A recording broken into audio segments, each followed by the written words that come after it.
killed.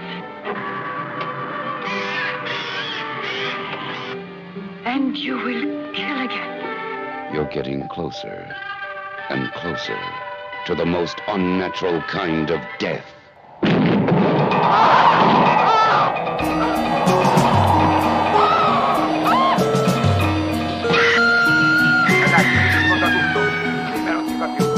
Giorni qua non ci deve essere più niente, bisogna cominciare subito. Coraggio, al lavoro, buttate giù. Dico bene, autore? Sì, grazie. Arrivederci, ragazzi. Ci vediamo in un prossimo film. Lo speriamo.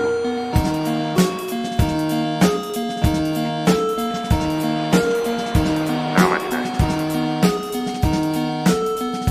Welcome to Cinema Italia, a podcast dedicated to the world of Italian cinema. Presented by me, John Bleasdale.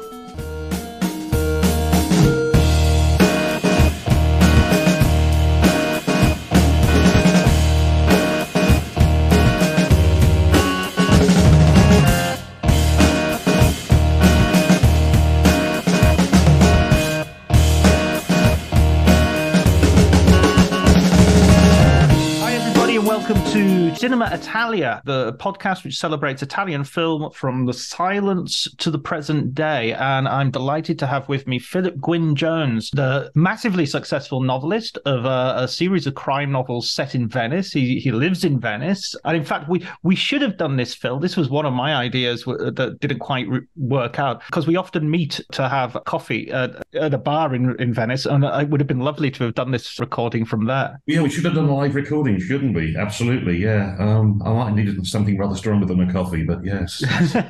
Yeah, a spritz or a Hugo or something. Yes. Yeah. Thanks very much for joining me. And we're going to be talking about Dario Argento's probably his most famous film, Profondo Rosso, the Deep Red, as it's called in English. Yeah, I'm very pleased to have the opportunity to talk about Argento and to talk about what is...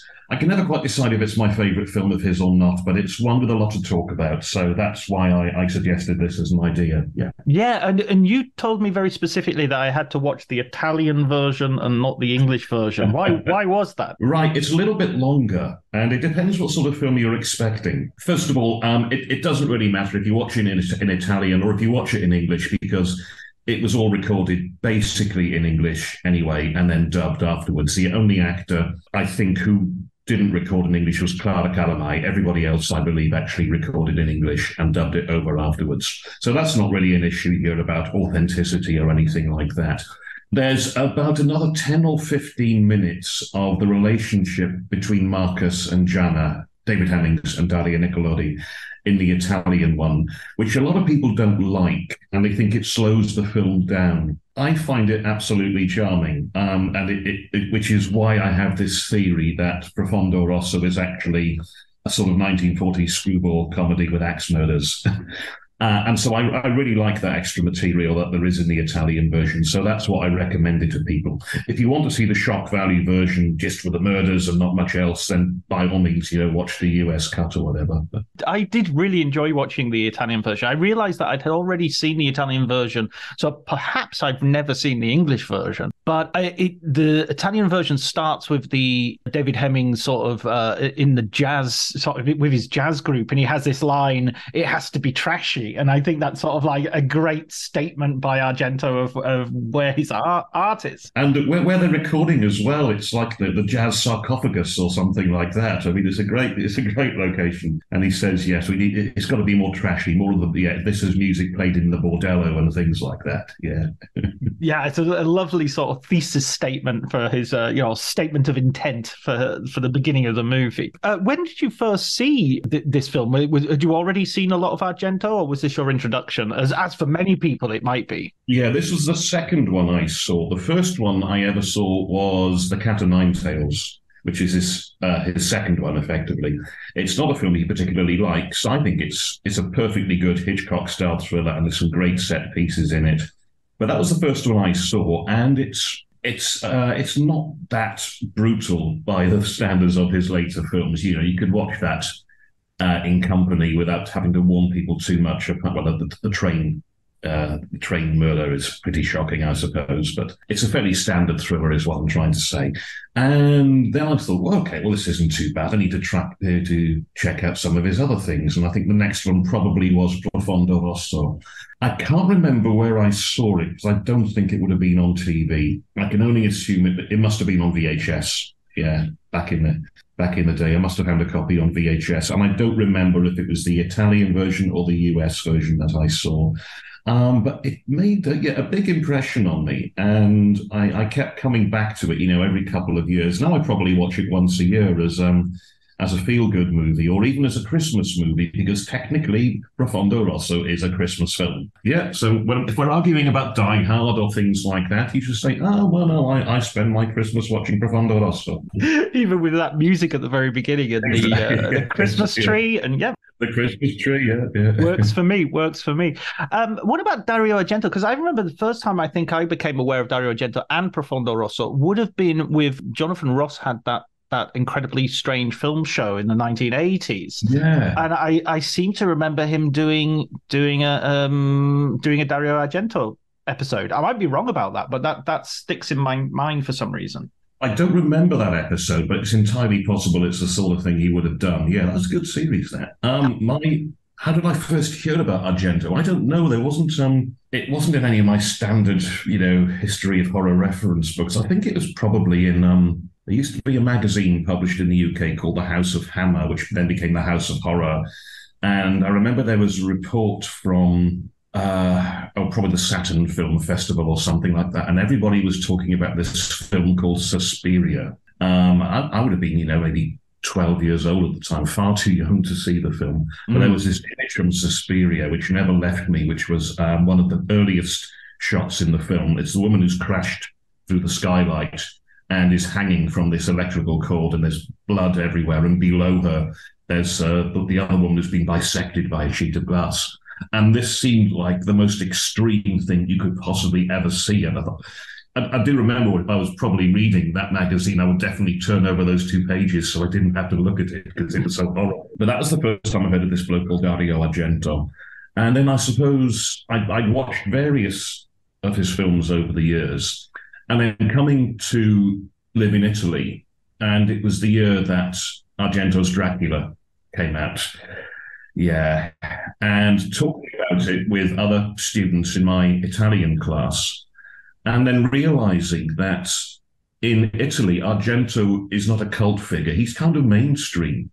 I think he occasionally does football punditry about Lazio and things like that. So he's a figure that people would know. Whereas in the UK, other than genre cinema fans, he's probably not that well known, if known at all. So that was the realization that he was, significant, that he was important in Italian film history. Absolutely. I mean, and to place him in Italian film history, Argento starts, I think, as a film critic. Am I right in that? He's a journalist.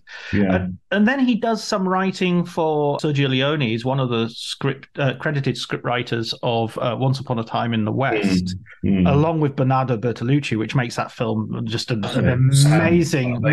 Yeah. Wouldn't you have liked to have had dinner with those guys when they were Leone and Bertolucci and Argento? Yeah, imagine around the dinner table. Yeah.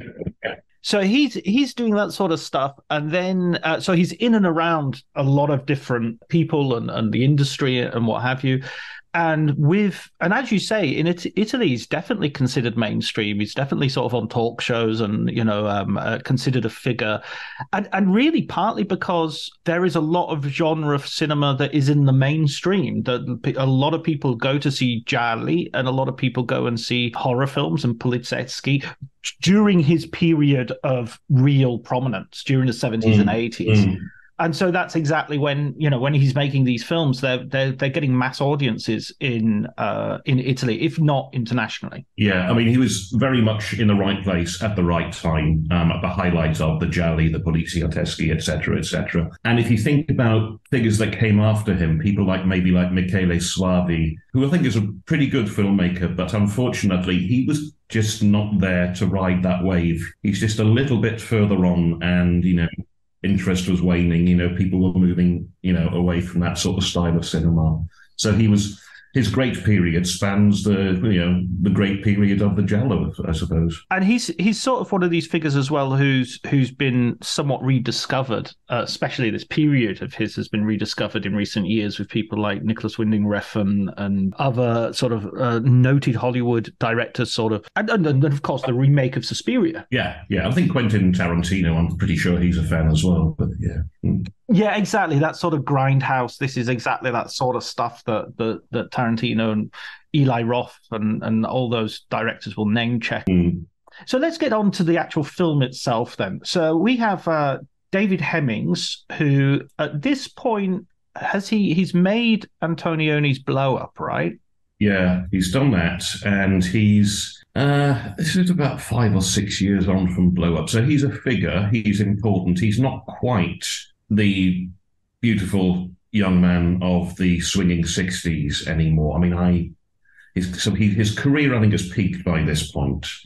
I don't know why he did this. If he thought that nobody would see it and he'd get a holiday in Turin out of it, I really don't know. I'm very glad he did, because I think he's excellent in it. It's the film I remember him for, as well as Blow Up. Yeah, absolutely. Yeah, he is sort of one of those figures of the 60s that never really... He's not on the same level as, say, your Peter O'Toole or your Richard Burton or your, those, even, Albert Finney, that sort of British-Irish star that made it. Never quite made it to that level, did he? I know he had booze problems in the 70s, but to be fair, almost everybody else he mentioned was going through a similar thing in their own lives, I suspect. Yeah, I think you got a bottle of vodka every day if you were working at that time. It was just de rigueur. So he's playing, and it's interesting. You mentioned something just I'd like to underline. It's filmed and set in Turin, and I think coming from outside of Italy and watching the film, you can be very, you can be forgiven for often thinking every Italian film is set in Rome or maybe Florence. But so it's interesting that he sets it in Turin. That's something. Yeah, do you know the story behind that? I'm told that the story was that he set it there because he'd read that there were more Satanists in Turin than any other city in Europe. I don't know whether to believe that or not, or whether that was just a quip, because it's not really a supernatural film. Yeah, very, very slight element of the supernatural. I suspect he did it because it was cheaper, Yeah, and there are some definite sort of what's the word, landmarks that he uses quite well, especially the scene where David Hemmings, what's his first name? Marcus, yeah, not a particularly English name for Marcus and his sort of alcoholic jazz friend Carlo have a discussion in front of that huge statue, which feels very prominent. Yeah, I mean, I was in Turin last year for the Dario Fest at the Cinema Museum. And of course, my wife was wonderful because I dragged her around every location I could think of. And of course, I had to have a photo in that square in front of the statue, yes. It's got to be done. It's got to be done. And that's a wonderful museum. I love that place. I went to it a few years ago. Well worth a trip if you're in Turin. And Turin itself is an interesting city because it's sort of quite a working class city in many ways. Most people will recognize it from the Italian Job and the Fiat factories based there. I really like it, and it's if you're playing these little games with yourself, well, if I wasn't living in Venice, where would I like to live? And I quite often I think I'd live in Turin. I think. Yeah. Oh, we're spoilt for choice, really. Bologna's a great city as well. So, excuse me. So we start, of course, with a sort of John Carpenter, a scene that sort of John Carpenter uses a little bit in Halloween as well, a sort of a prelude, if you like, of a murder taking place, which you're not really. It's very unclear what's going on, right? Right. Okay. I mean, we've got that sort of iconic theme music by Goblin in the background. And then all of a sudden, it cuts away to this scene, which is obviously at Christmas. It's in front of a Christmas tree. And then this tinkly little lullaby is being sung in the background. And you see this very expressionist like shadow on the wall about somebody is being stabbed and there's a woman screaming. And then a bloodied knife drops at the feet of somebody who's obviously a child. And you think, how long before Halloween was this? And did Carpenter know about it? Now, I think Halloween is a brilliant film. Carpenter is also one of my favourite filmmakers. I wonder if he'd seen this and thought, oh, there's an idea there. The linking of child to murder and the possible suspicion that the child himself might be the murderer, which is planted very early on. And I wanted to know if this is the first film to use that sort of slightly off-key lullaby sort of nursery rhyme going in the background. Yeah. Because that now feels like a cliche, and I recognize it from Nightmare on Elm Street, which of course is the 1980s, so it comes much later. But this feels very much, and it comes up again and again. I mean, this is a film which is incredibly meta in the sense that the murderer carries around, I'm going to use a neutral pronoun, their own soundtrack, and plays it on a cassette. Yeah. Rev up into the mood for some murdering. I'm gonna da da da da da da da da. I mean, it's interesting. In the space of just a couple of minutes, you go from the Goblin soundtrack to the lullaby, and then you're into the jazz in the space of a couple of minutes. Yeah, it's that melange of just shoving everything together and see what works. And then, of course, we go from the jazz to a theater, and again, the camera sort of roams around in a very subjective way, and you're the sort of the curtain is drawn back so you can enter into this beautiful theater where a seance of kinds is taking place, or a demonstration of what would you telepathy, I guess. Telepathy or clairvoyance. Telepathy, probably, isn't it? Yes. Yeah, or something like that. Yeah. Again, it's a beautiful shot. And here, the use of red, okay, this is what you're going to get. It looks gorgeous. And there's this conference on telepathy or clairvoyance or psychic powers in general. And Masha Merrill, I think is the actor, is she supposed to speak German or North European or anyway a psychic. She speaks German later in the film. And she's reading people's minds in the audience, and then she suddenly goes into spasm. There's this rather beautiful shot of her dribbling water from her mouth, which we see repeated in a different way later in the film. And she's pointing into the crowd and says, somebody here is a murderer, effectively, and she knows what they've done. And it's a great scene, and it actually reminds me slightly about the opening in Scanners. Again, it's a demonstration of psychic powers. Obviously, the consequences in Scanners are slightly more immediate and obvious than explosive, yes, than they are in Deep Red. Yeah. Yeah, and this kind of sets up the first victim as well, because of course she detects somebody in the audience is potentially a murderer. And thinking back on this film, I'm not sure how much the story actually makes any sense, because it just so happens that the murderer goes to this psychic, telepathic demonstration, and that sort of keys off all these events.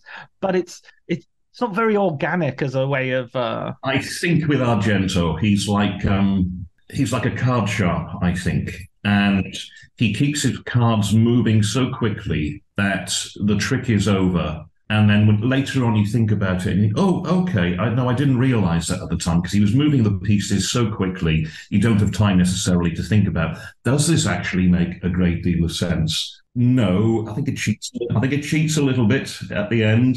But as I said, he moves his pieces so quickly while you're watching it. It's not necessarily an issue, yeah.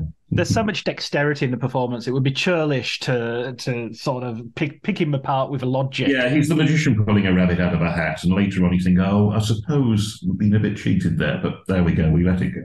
And from the very beginning, there are all these transgressive little touches that he does. Like, for instance, the thing that you mentioned, the dribbling, which is repeated 2 or 3 times. People, different fluids come out of people's mouths, that is kind of disconcerting. It's kind of one of those things. He's very good at focusing in on something which is, unusual and disconcerting and slightly disgusting, I mean, the murders themselves, he said, they're very creative. They are horrible. I mean, one of them in particular is just awful, the scalding to death in the bath. He said that nobody really knows what it's like to be shot. and very few of us know what it's like to be stabbed. Everybody knows, everybody's burned themselves on a kettle or something like that. So that's something the audience can relate to and wince and God, imagine that. That's just about the worst thing you can possibly imagine. Yeah. Everybody's cut themselves on broken glass. And again, the Masha Merrill impaled on the window, which David Hemmings then goes and lifts her off. I mean, if I'm in that flat and I see somebody who's been impaled on a pane of broken glass, who has evidently been murdered, I'm not hanging around there. I'm sorry. I'm assuming that, probably a little bit too late here. I'm very sorry, Masha Merrill, but I'm calling the police and I'm calling them from outside. I'm finding a phone box. I'm sorry. Yeah, in a well-lit, crowded place. Yes. So he becomes a witness to this murder of the telepath, and he's and that murder is done, as you say. Really, there's a real violence to it, and a real. It feels so physical, doesn't it? Yeah. You really feel the thud of the machete, axe, whatever it is. It's not a delicate little stabbing or a stiletto or anything like that. There's a real violence and a brutality to it. Yeah, absolutely. Wincing. And of course, outside, David Hemmings having this conversation with Carlo, and Argento has recreated the Hopper painting Nighthawks at the diner by actually just sticking on a diner to a Turin building. Yeah, it looks great, though. I mean, I don't know why he did it, but I don't care. It looks great. Yeah, I mean, that's what's interesting about Argento is he sort of also has a sort of mishmash of so many different influences that you get the feeling he would be really happy to be making the film in America as well. He doesn't mind having German actors. He's referencing an American painting rather than an Italian painting. So there's, as with the jazz, it's keep it trashy, keep it moving. So then David Hemmings kind of becomes involved in the story because of this, because he's the witness, because he's there, and he's obviously becomes immediately a suspect as well. And he's seen the black gloved and black hatted figure running away, so immediately we're in 100% stereotypical Giallo territory. The figure in the black coat and the black hat and the black gloves. Yeah, absolutely. And the fact that it's a disguise makes you immediately realize it must be somebody in the film that you know, because otherwise, I think there was a Clint Eastwood movie in which I think it was Tightrope, where they changed the script at the last minute, and there's a masked killer who is going around killing people. And at the very end, they pull off the mask and they reveal just some guy, who hasn't been. and it's basically they lost the actor and they just changed the script and made it into some just rando. But obviously that's also brilliantly spoofed by Steve Martin in A Man with Two Brains, where a mysterious killer is going around killing people. Yes. The killer. Yeah. Exactly. And you keep having these point of view subjective shots of people suddenly going, oh, hello, how are you? Oh no, and it's because it's like, I don't know if it's Johnny Carson or somebody. It's a very talk show host, isn't it? Yeah. And so they're recognizing them is because they're famous rather than because they're a character in the movie. Yeah, so he becomes a witness, and there is this amazing. This is the one of the things that on my rewatch I absolutely loved and adored was the police inspector is just this amazing character. And yeah, who's the actor? Is it? Oh, he's great. Yeah, I mean, he's making every use of his couple of minutes on screen. Is it Mingozzi? I don't think Mingozzi is the inspector. No, I think it might be Eros Pagni. That's it. That's him. Yeah. And he's maximizing every minute he's on the screen, isn't he? Yeah, I mean, he's eating sandwiches, he's shouting, he has his hysterical laugh at one point. Yeah. He's sort of assaulting a drinks machine outside his office. He's just absolutely, talk about chewing the scenery. He puts a napkin in his collar and a knife and fork and just sets to. It's like, I got 5 minutes on screen. I'm going to use those 5 minutes. Yeah, absolutely. But value for money. And it sort of gives the film this sort of disruptive comic presence from the police. The police are like the Keystone Cops in this film. Oh, they are. Yeah. I mean, they're not even like the cops in, say, The Bird with the Crystal Plumage or the cops in Tenebrae. They are very much kind of, comic relief to a certain extent. Yeah. And add to that comic relief comes one of the best elements of the film as well, which is Jana, who is played by Dario Argento, who met Argento on set, and they had a relationship which went on for over a decade, although sadly it broke down really by the early 80s. But it's Niccolodi always said that this was Argento's happiest film to work on because they were young, they were in love, and I think that comes through in the film. Yeah, and also I think with Niccolodi, if you look at the collaborations that they had together, which starts with Profondo Rosso, and it goes through every film until Opera, which a lot of people would say is his greatest period. And after Opera, there's there are good films to follow, but there is a falling off in quality. And I wonder, even if their relationship had broken down, which it had by the time of Tenebrae, I think, maybe they did just work really well together in, whatever they had to do. I don't know. There's no way of proving it. A lot of people, I think, would dislike that as an interpretation, but it's a hell of a coincidence from Profondo Rosso to Opera. All his great films, there's not a bad one in that run. And when he was in that relationship with Daria, I wonder if that's coincidental or not. No, I wouldn't dispute that. I think that sounds fairly. It sounds like she certainly has a role in the film which is extreme. She takes control. She's very dominant. I mean, that becomes kind of a joke that she's yeah. like the Rosalind Russell character in the Absolutely. Front page. Yeah. Also, in her job, she's like a wisecracking journalist. Wisecracking reporter, yeah. There's a great scene of her in the reporter's office where she sort of, needs a pen and a piece of paper, so she just pulls a guy's hair who's walking by and then uses him as a writing desk. Yes, yeah. Oh, and of course, into a really crap car, which is delightful. What car is that? It's like a Cinquecento or something like that. Something like that, yes. But of course, there she tells Hemmings, "Oh, don't close the door." Just after he's closed the door, because it doesn't work, so he has to climb out through the roof, and it's just a delightful bit of physical comedy and a bit of nonsense. Yeah, that goes, and that runs all the way through. It's like 2 or 3. It does, yeah. We've got the arm wrestling scene later on, and yeah. It's weird that this film is so, considering that Hemmings is, coming, as you say, a few years past Antonioni's sort of ultra cool swinging 60s film. This film is kind of like the opposite of cool. It sort of starts cool with the jazz band and everything. It does, but he's not. He's a bit of a rubbish protagonist. Bless his heart. He's scared because he's like I would be. He's really scared for the fact that there's a guy at the door in his house saying, I'm going to come back and I'm going to kill you. And he's on the phone saying, don't hang up. There's a maniac in my house. He's not a physical presence particularly. So he's just very much an everyman in this. And that, beyond the fact that, he's David Hemmings and he looks incredibly beautiful, he's not cool. No, Jana is cool. Me possibly think, Marcus is kind of punching above his weight here, but there we go. But Marcus is not cool, yeah. I mean, she's very dominant in terms of their sexual relationship as well. It's sort of like, she wants a way of relaxing every now and again. There's no real sentiment involved, but it's all very amusing and very well done. I was thinking of something else about David Hemmings' character being sort of not particularly cool. Yes, you're right. He's absolutely scared. There's no sense of him being in any way capable or up to the but even when he's talking to her and she's in the newsroom, he's in a bar and he's getting sprutzed by the coffee machine. Yes.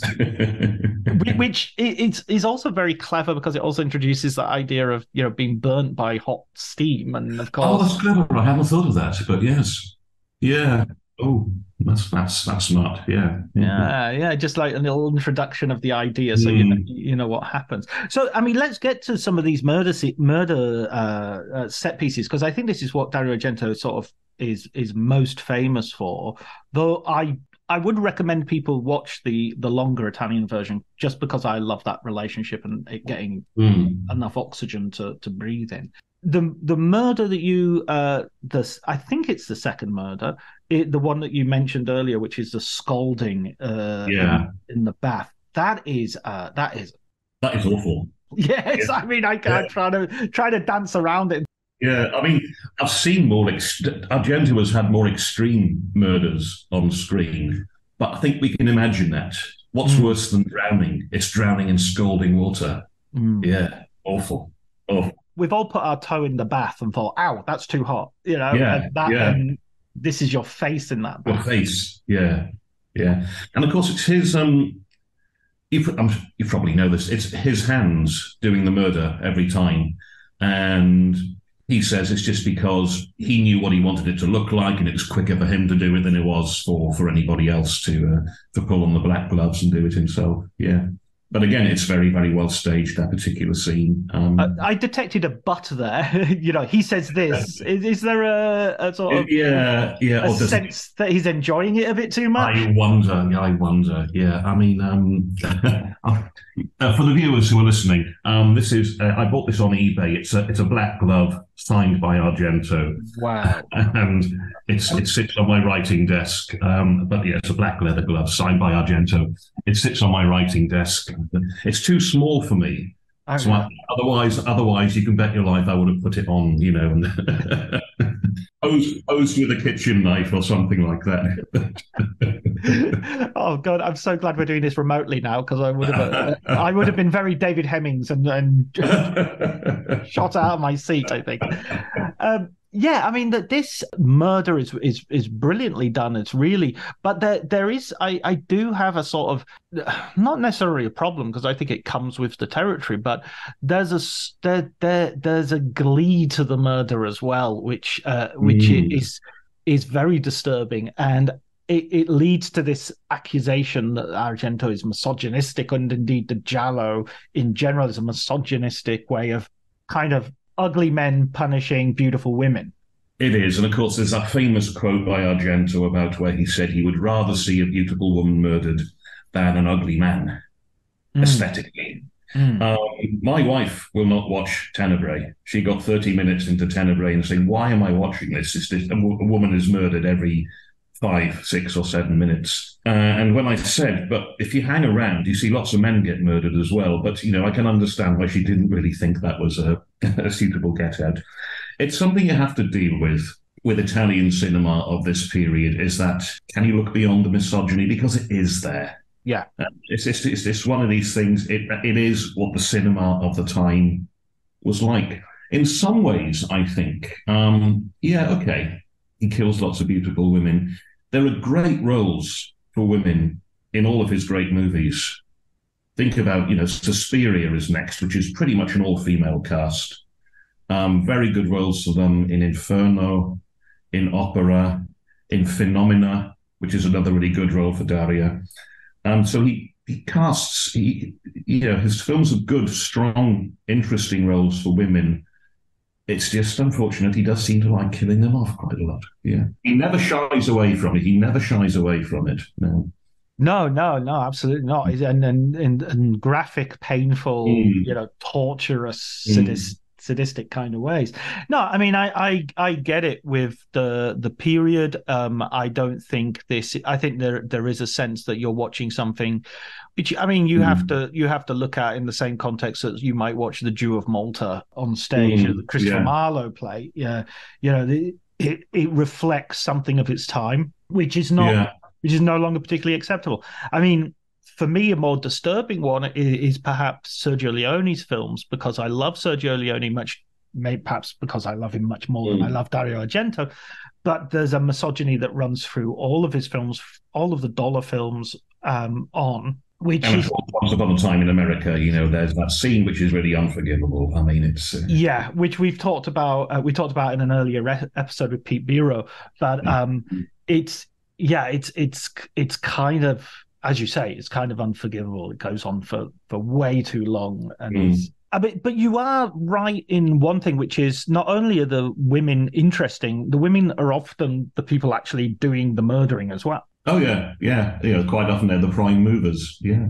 Again, I don't know if it was as a result of his relationship with Niccolodi. I have no evidence of that whatsoever. But of course, Niccolodi probably wrote or probably inspired much of Suspiria, for example. I don't think Argento would have written Suspiria without her, because she claimed to be a white witch, always claimed to be a white witch.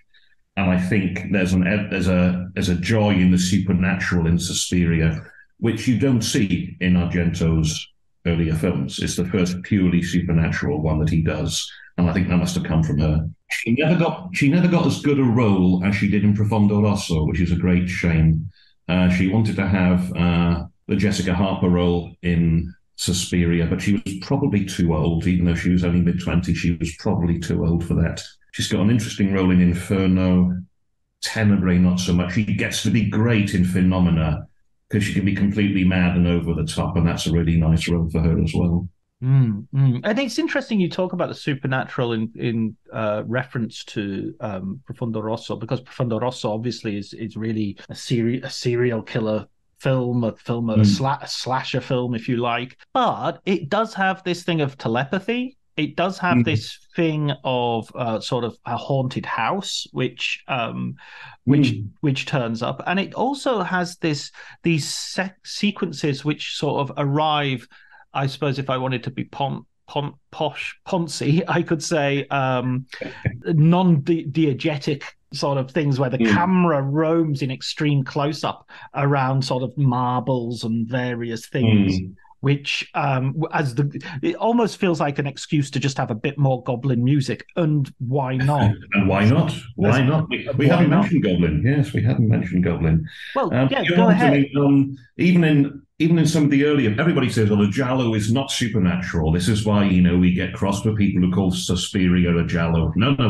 There's no supernatural element in a giallo. However, unless you want there to be. Because there is the pseudoscience in this film, and in Four Flies on Grey Velvet, again, the pseudoscience, also in The Cat of Nine Tails. So, yeah, there is no supernatural element in a giallo unless you want there to be, is the way it goes, isn't it? Absolutely, and that is that character of the guy who introduces the seance. I don't remember the name of the actor, with the bearded man. Yeah, did I write this down? No, I didn't write his name down, but he's good. No, Professor Giordani, Glauco Mauri. Glauco Mauri, right? Yeah, yeah.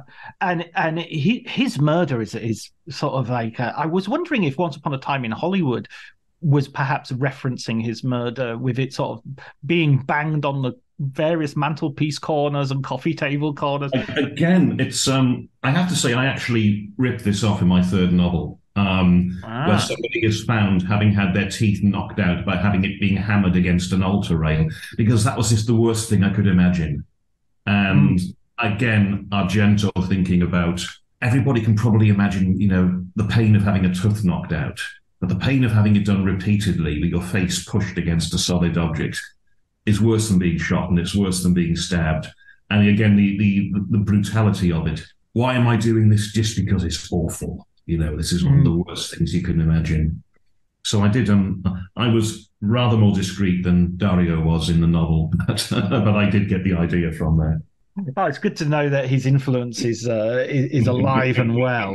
Yeah, I mean, this is the thing about these murders: are we supposed to believe that the murderer is sort of creating these murders as some sort of meaning to how she kills the people, or is this just a bunch of cool ways people can die, and it just so happens that those are the ones she uses? Because like with Professor Giordani, the idea that he gets his mouth smashed in is kind of perhaps punishment that he's spoken too much. He's too verbose. If you were going to do that, why would you go through the trouble of constructing this automaton beforehand in order to distract him for a few moments while he I forgot about that. And again, one of the creepiest things in the movie. Yeah. But it makes no sense. No, the first time you see it, what in the name of the wee man is going on here? You're expecting the figure in the coat and gloves and with the big stabby thing, and instead of which there's this maniacally laughing puppet which wanders in. And you think, as a modus operandi, I suppose, if you're planning your murder, right, okay, well, this guy has spoken too much, he must die.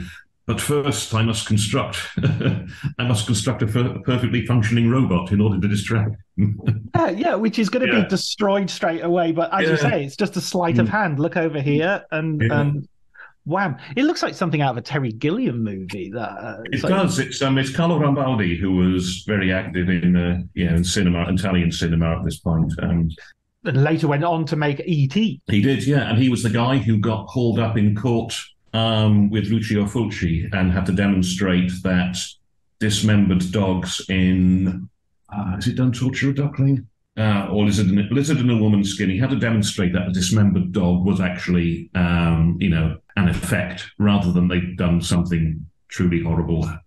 Yeah, there's a few cases where that happened. Cannibal Holocaust, Ruggero Deodati was taken to court in Milan and had to prove that the impaled woman was something that you could produce without having to actually impale. He hadn't actually eaten one of the cast. Yeah, exactly. I mean, they were somewhat hoisted by their own petard by the fact that to encourage the publicity, they had sort of, I think the tagline was, this film could only be made where life was cheap. Yes. So it's sort of like, it's kind of your own fault because you suggested that this was a snuff film in the first place.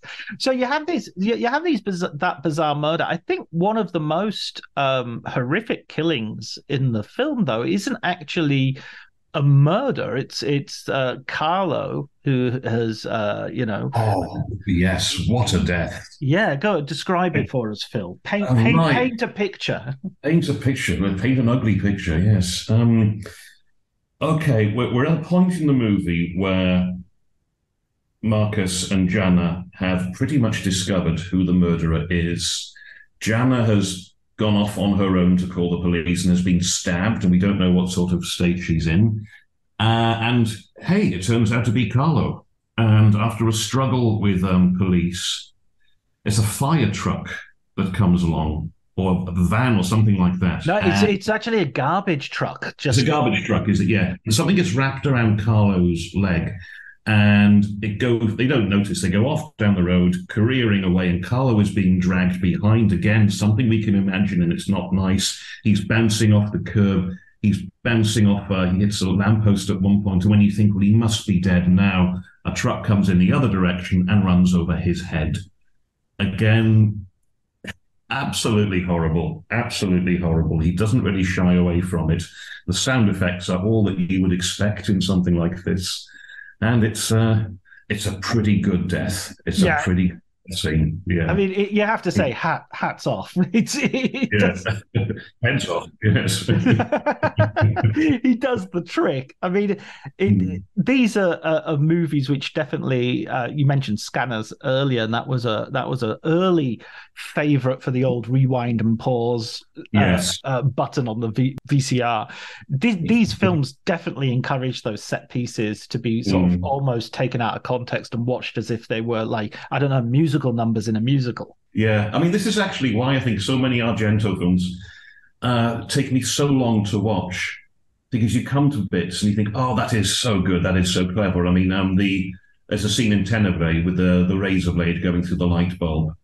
And every time I watch that particular scene, I just have to rewind it and watch it again and think, oh, that is so good. That just looks so wonderful. Yeah. There's a brilliant scene in Opera where there's a phone ringing and a woman is looking through the spy hole of her hotel door, her apartment door, peephole, and someone shoots her through the door, through the eye, and the bullet hits the telephone and stops it ringing. And it's just like brilliance on it, yeah. I know, it's just almost a moment where you're cheering because it's just so well conceived. And then, of course, that's Daria Nicolodi again in her last role. Yeah, and she had an explosive pack on the back of her head or something like that, and so it was a good stunt. And it's just a series of brilliant images. You see the bullet turning in the chamber of the gun, the bullet barreling through the lock, and then Daria throwing herself backwards as the back of her head explodes outwards. And then, as you said, the telephone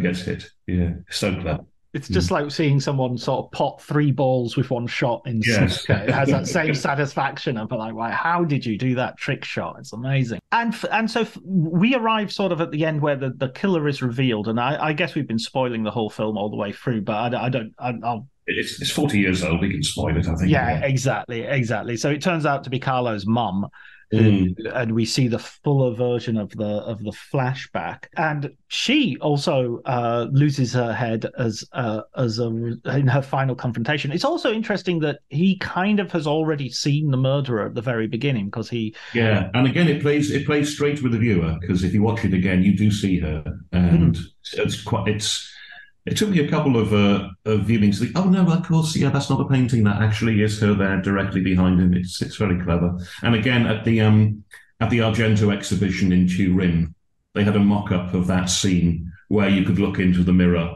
like Hemmings does and see the reflections behind you, and that gave me a bit of a thrill, I have to say. Yeah, and it adds to that sort of multi-layered version of the film where art is, the murders are all artistic, and art is on the side of the murderer. It reminds me a little bit of Seven, David Fincher's film. It's basically serial killer as modern conceptual artist, creating installations to to play out. I mean, that's the difference between Seven and Profondo Rosso. Is Seven has this killer has a specific schema, has a specific thing that they want to present to the world, rather than just being mad. Yes. Here it's just, it feels a bit random. I want to build homicidal puppets because I am an elderly woman and this is what I do. Yes. Yeah, a lot of time on my hands. A lot of time on my hands and anger. This film sort of, as you say, begins his golden era. I mean, the films. This is his third film, is it? It's his fourth, after what they call the Animal Trilogy. Yeah, and they're good films. They're all, and Crystal Plumage is excellent. Four Flies is great. Cat and Nine Tails is the least of them. It's still a good film. Yeah. So I mean, he was not making rubbish before this. He was a very, very accomplished filmmaker already. In this one, it's like he just says, right, I've done all I can with the Giallo so far. Now we're going to kick it up a gear. And this is more, I mean, as you say, this is Giallo, but we're entering where Giallo crosses over into sort of definitely. As he said, there's the spooky house thing, there's the hidden chamber, there's all that there in the house of the crying child. Even the title, sounds like it sounds like a Giallo. It sounds like a horror novel in itself, doesn't it? Oh, of course. And he meets that little girl before he goes into the house, and her father hits her. Yeah, and she stabbed a lizard, and I wonder if he would be able to justify that in court. Yeah, I think that bit was quite commonly cut, I think, because it is an actual lizard, and that sort of stuff did go on in Italian cinema at this time. I think the little girl is an actress called Nicoletta Elmi, who appears in a few things round about this time.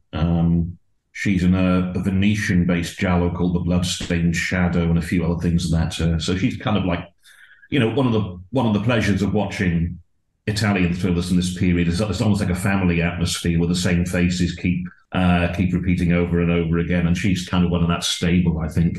You get the same thing with the spaghetti westerns. They all pop up in different sort of, from the Leone films to the Corbucci films to the, there's usually some European or American star parachuted in, and then as you say, the troupe of the studio is in various different roles. You were saying at the very beginning that where would you put this in Argento's sort of oeuvre, and where would you put this in the sort of history of horror? Whoa. In all honesty, as I think that period from Profondo Rosso to Opera, they are all great films, I think, in one way or another. However, this is a very different film to Inferno, for example, which is just pure cinema, almost a series of beautiful, disconnected images. This is the one which I would show to somebody and say, this is Dario Argento. It's relatively easy to follow. This is for me, this is Argento's feel-good movie. It almost has a happy ending where you realise that Jana and Marcus have survived and will probably go on and have other adventures together and things like that, despite the fact we've just seen an elderly woman being decapitated by a lift. Leaving Marcus vomiting blood, leaving Marcus looking into this pool of deep red blood. So I think this is, I would actually say, my wife quite likes this in a way that she doesn't like Tenebrae. So I would say, yeah, this is a very good one to start with. Is it his greatest film? I don't know. I would make a case for Tenebrae and Suspiria and Inferno. Phenomena is great, but it's bonkers. And so I would never show that to anybody as a first Argento film. Where does it stand in the history of horror? I think this is as good as the Giallo gets. Tenebrae is magnificent, but it's like a beautiful sunset. After that, it's kind of the end of an era. I think with Profondo Rosso, we reach pretty much a peak with the Giallo. There are lots of other very good ones, and they're not all by Argento by any means. But the formula, I think, is almost perfected here. So it's important for that. This is why his films need to be seen, you know. And this is why, you know, anybody who likes Brian De Palma can watch this and sort of see. You know, I'm not saying it's an influence necessarily, but certainly a cross-pollination was taking place between. I think so, yeah, around about that time in the 70s. Interestingly, when you move on to the early 90s and see Argento's Trauma, which didn't get particularly good reviews, I don't think it's that bad. I think the problem with it is that it feels like a Brian De Palma film rather than the Dario Argento film. And there's nothing wrong with Brian De Palma films. Most of them are brilliant as well. But it doesn't feel like Argento's work. It feels like he's trying to copy somebody else or make it look like somebody else. Even the soundtrack to that film is Pino Donaggio.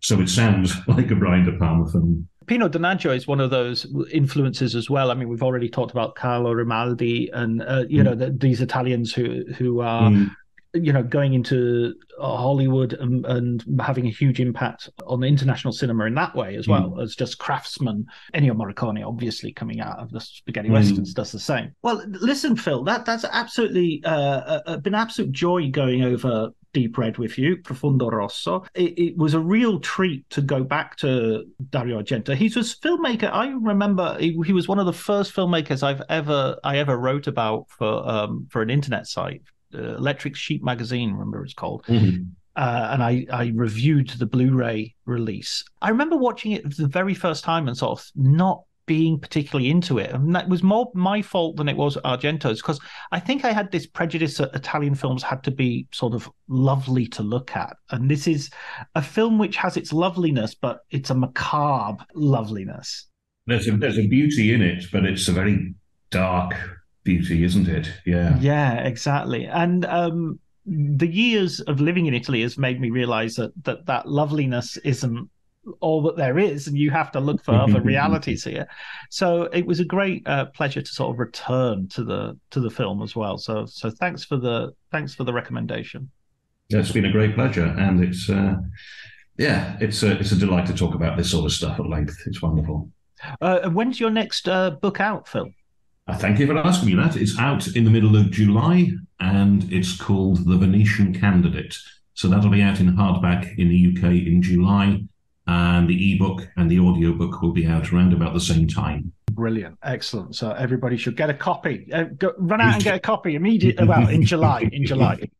No. Authors love pre-order. Authors love advance orders. Yes. Oh, right. Yes. Okay. Oh, we love advance orders. Yes. There you go. You have been Otherwise, Phil has got a pair of black gloves that I can see he's just putting on now. And I've got a hat as well. Oh, my God. And somebody singing an out-of-tune nursery rhyme. There we go. Thank you, Phil. Thank you, John. It's been a pleasure. Beyond shock. What was that? Beyond horror into total terror. Murder runs wild. Blood runs cold. Deep red. Conjecture is